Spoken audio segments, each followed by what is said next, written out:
Bon, un nouveau voyage qui commence. On vient d'arriver ce matin en Malaisie et on commence notre visite du pays par l'île de Penang. Donc là, on est à Georgetown, la ville principale de l'île de Penang. Et juste derrière nous, il y a une énorme maison. À Penang, on retrouve pas mal de grosses maisons avec plein de pièces. On dirait presque des temples. Mais en fait, c'est des anciennes maisons qui appartenaient à des clans chinois. Alors là, on est dans un restaurant typiquement malaisien. On comprend rien à ce qu'on doit commander. Bon, on va essayer de commander, mais on ne sait pas trop quoi prendre. Rice. This. Lamb One. tank. Yeah, lamb. Very nice. Is it spicy? Only spicy or less spicy? Less spicy. Okay, I can go. Yeah. Thank you. On n'est pas encore habitué avec la monnaie. Donc 76 ringgit malaisiens pour les deux assiettes qui sont bien chargées. Moi j'ai pris l'agneau. Le problème c'est que j'ai pris des légumes. Et en fait ça, il y a des morceaux de piment je crois. Du coup c'est assez épicé, ouais. C'est extrêmement bon. Il y a plein d'épices mélangées, c'est génial. Ce qu'il y a à voir également, c'est le street art. Donc il y a quelques fresques qui sont disséminées un petit peu dans un quartier. Et c'est assez sympa de voir ce qu'il y a sur les murs.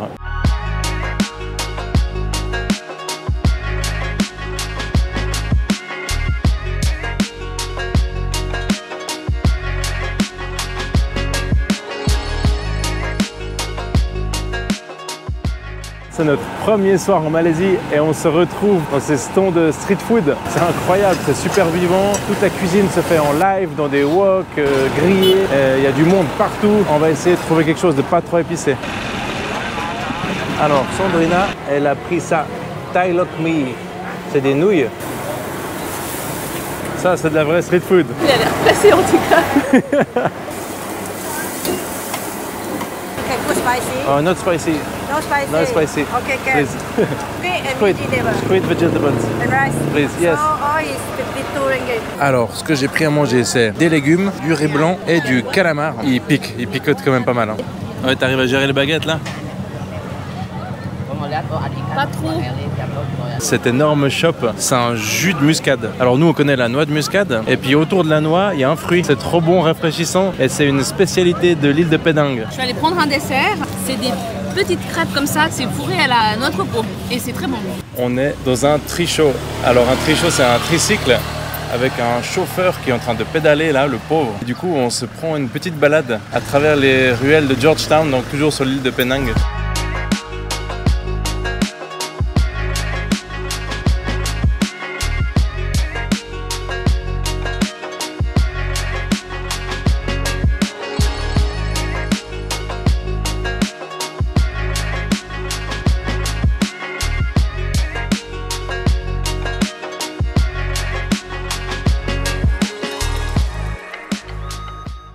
Alors il nous a laissé essayer et vraiment il a des bonnes jambes hein, parce que c'est lourd.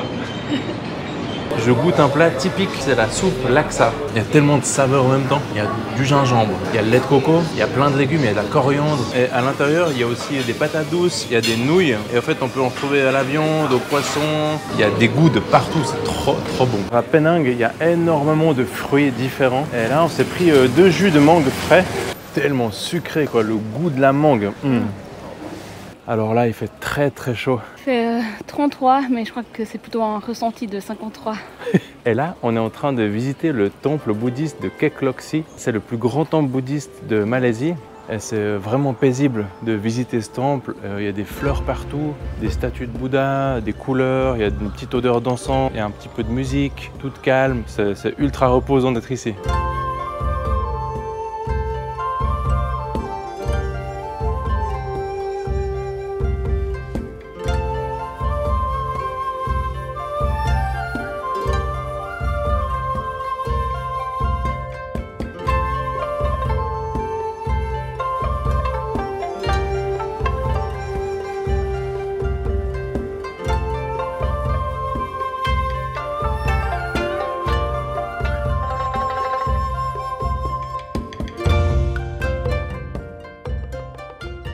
Alors voilà, le gong a sonné, on s'est fait chasser comme des voleurs du temple. Donc on finit notre visite de Penang et demain, cap sur un nouveau site.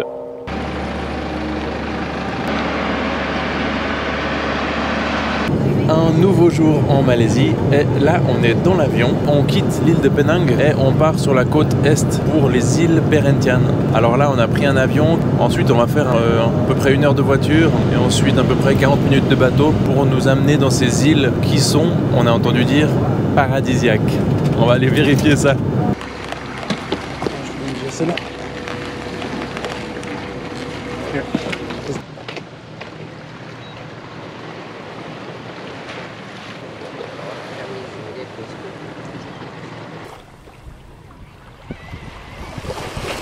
On est vraiment bien posé. On est à la plage de notre hôtel et on est sur l'île Besar, donc la grande île, parce que les îles Perhentian, c'est 2 îles principales sur lesquelles on peut séjourner. Bon, alors on continue notre journée farniente snorkeling plage. C'est parti!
Alors là, ce soir, on voulait aller se faire un restaurant un tout petit peu plus loin que notre hôtel.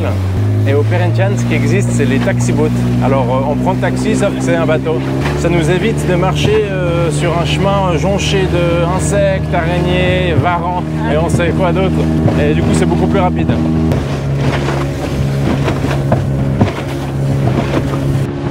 Alors là, on est en train de rentrer de nuit.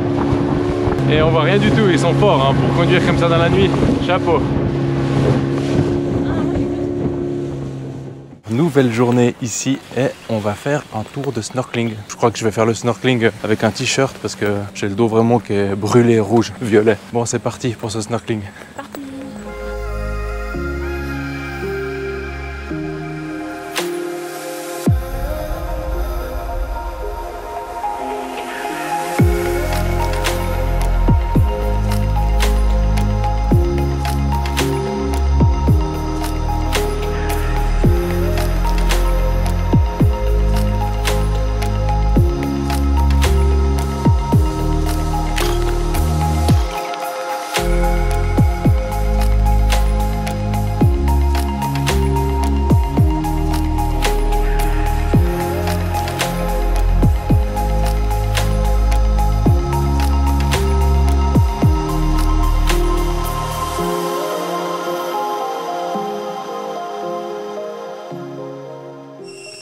Alors là, je viens de commencer le jungle trekking. C'est un chemin de randonnée qui traverse l'île. Je suis pas très rassuré. J'ai l'impression qu'il n'est jamais emprunté ce chemin. Un petit peu flippant quand même.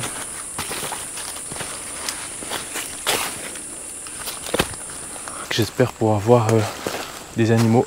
Alors là, je viens de me prendre une série de toiles d'araignée. On avait dit des fils en coton, tellement que c'était épais.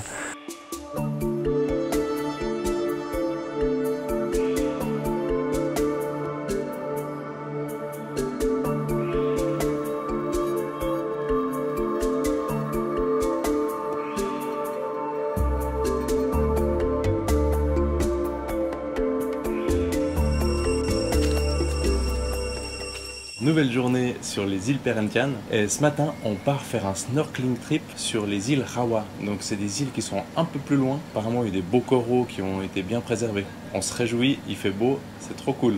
C'est parti. Ok, Rawa. Rawa Island.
Bon, 6e jour sur les îles Perhentian, donc c'est notre avant-dernier jour. Et ce matin, on va louer un kayak pour aller visiter des plages isolées juste un petit peu au nord de l'hôtel. C'est parti.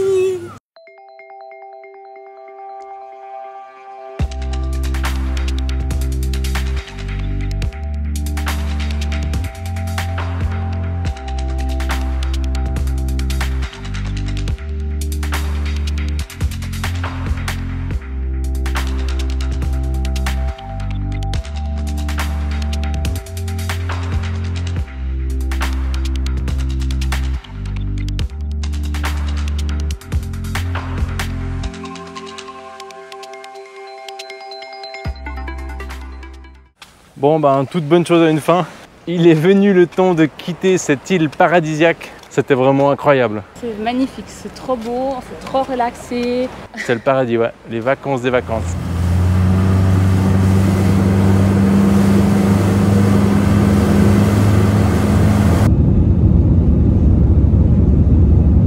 Là, on est dans un bus qui nous amène à Malacca.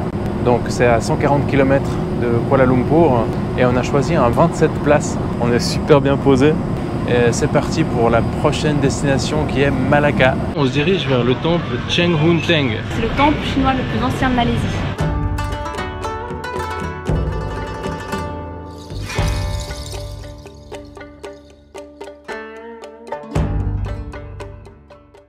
Alors ça c'est typiquement la Malaisie. On visite un temple et 20 mètres après, on tombe sur le minaret d'une mosquée. Et 20 mètres après la mosquée, on retrouve un temple hindou. Alors après le temple bouddhiste, la mosquée et le temple hindou, derrière nous c'est une église catholique. C'est vraiment un mix de cultures comme on n'a jamais vu. On a choisi un plat qui s'appelle lemak nenas. En fait, c'est des crevettes dans un lait de coco et c'est parfumé avec de l'ananas. Comme d'habitude, ici en Malaisie, la cuisine est super bonne.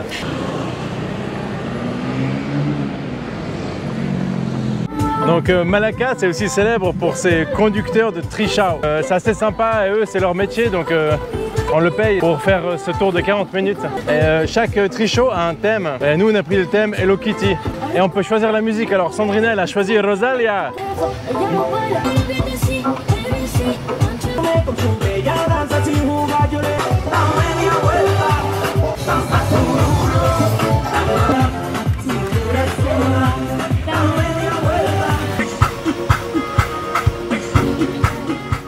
Le trichot nous a déposé devant la Porte de Santiago.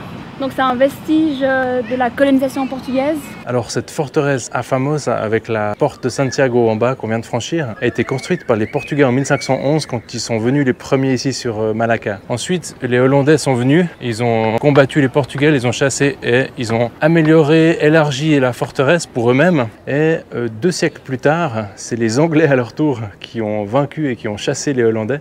Donc c'est pour ça que ces 3 cultures, portugaises, hollandaises et britanniques, qui s'ajoutent à toutes les autres cultures.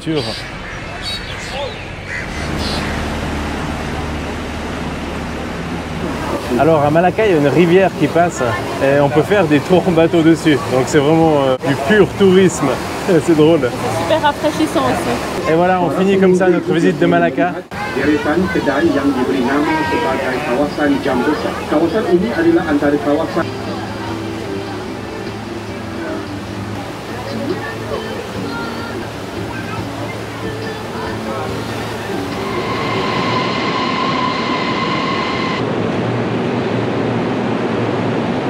Là, on est perdu. Alors sans Google Maps, on serait complètement perdu. On est en train d'arriver à Kuala Lumpur et c'est assez compliqué d'arriver depuis la station de bus. Je pense que depuis l'aéroport c'est beaucoup plus simple. On a galéré pas mal à trouver comment prendre un ticket, quel train prendre. Il y a une tonne de métro, de trains, de trams et on va essayer celui-là, on croit que c'est le bon. Après nos péripéties dans le métro, là on commence notre séjour à Kuala Lumpur par un rooftop. Il y a énormément de gratte-ciel ici à Kuala Lumpur. Pas mal de ces gratte-ciel ont un rooftop avec restaurant. Et on va se manger ici devant les gratte-ciel les plus célèbres. On commence notre visite de Kuala Lumpur comme ça. On se fait un petit tour dans le KLCC Park, c'est un parc qui est au pied des tours. Donc ça c'est les tours Petronas, et c'est vraiment le bâtiment le plus célèbre ici à Kuala Lumpur. Bon, première matinée ici et on visite l'incontournable de la ville, c'est Batu Caves. C'est un temple hindou et il est très célèbre dans le monde entier. Je suis sûr que tout le monde a déjà vu des photos de ce temple. Premièrement, il y a les escaliers. Donc c'est des escaliers super colorés. Il y a pas mal d'hindous qui font des pèlerinages, qui sont habillés en habits traditionnels. C'est assez beau à voir, vraiment. Et en fait, il y a des hordes de singes qui essaient de voler les offrandes que les hindous amènent au temple. Tout en haut, il y a 2 temples donc, qui sont dans des grottes. C'est assez impressionnant à voir.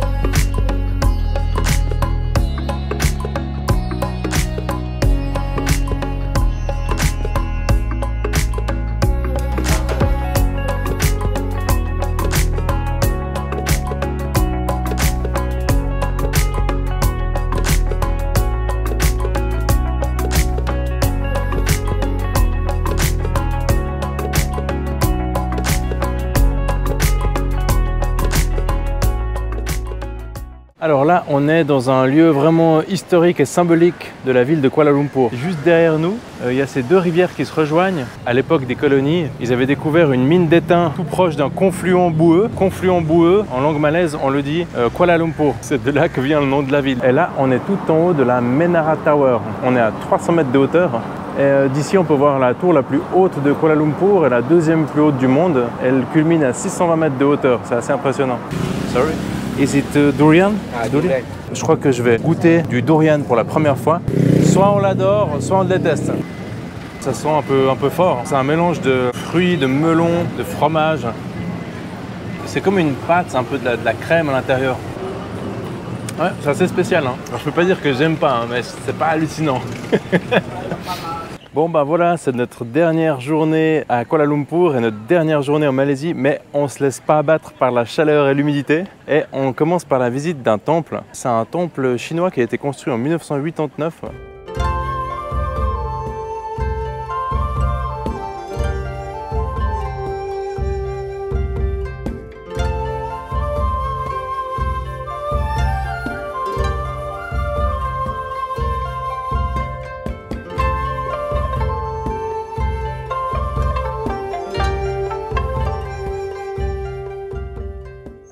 Alors on poursuit cette dernière journée par une petite balade dans un parc. Donc c'est le KL Forest Eco Park. C'est la dernière petite partie de forêt tropicale humide qui reste en pleine ville de Kuala Lumpur. Donc on va se balader là et on termine nos 2 semaines en Malaisie par ce superbe parc. C'était vraiment un pays incroyable, multiculturel. Si on devait résumer, c'est vraiment ça, un pays multiculturel avec une faune, une flore incroyable, des paysages de fou, une cuisine pleine de saveurs influencée par les 3 cultures différentes, indiennes, chinoises et malaises. Et voilà, on finit ce voyage qu'on a adoré. Bon, la suite au prochain voyage.